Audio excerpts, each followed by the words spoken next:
কপালটা আমাদের খুবই খারাপ। সেদিন তিনজন মিলে চলে গেছিলাম মেলায় ঘুরতে। মেলায় ঘোরা তো আর হলো না, জলের মধ্যে সাঁতার কেটে বাড়ি আসলাম।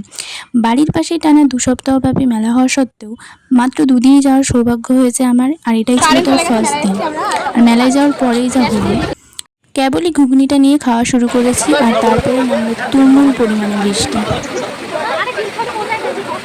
যত বৃষ্টি হোক না কেন মেলায় কিন্তু ঘুরতে হবে, মেলায় ঘোরা বন্ধ করা যাবে না, কারণ আজকে না ঘুরলে আবার 1 বছরের অপেক্ষায় থাকতে হবে আমাদের।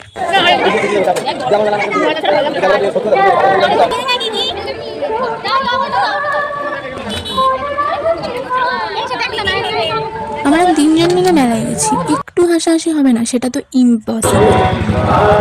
আমি 1 প্যাকেট নিয়ে নিয়েছি 10 টাকা বান্ডেলের ফুল। আমাদের তো মেলা দেখা কমপ্লিট। তো তোমরা কে কে আমাদের বীরনগরের বিন্ধ্যবাসিনী পুজোর মেলায় এসেছিলে আমাকে কিন্তু কমেন্টসে জানিও। মোমো খেতে খেতে মোমোর স্যুপ তো আজকের মতো এইটুকুই, দেখা হচ্ছে নেক্সট ভিডিওতে। বাই।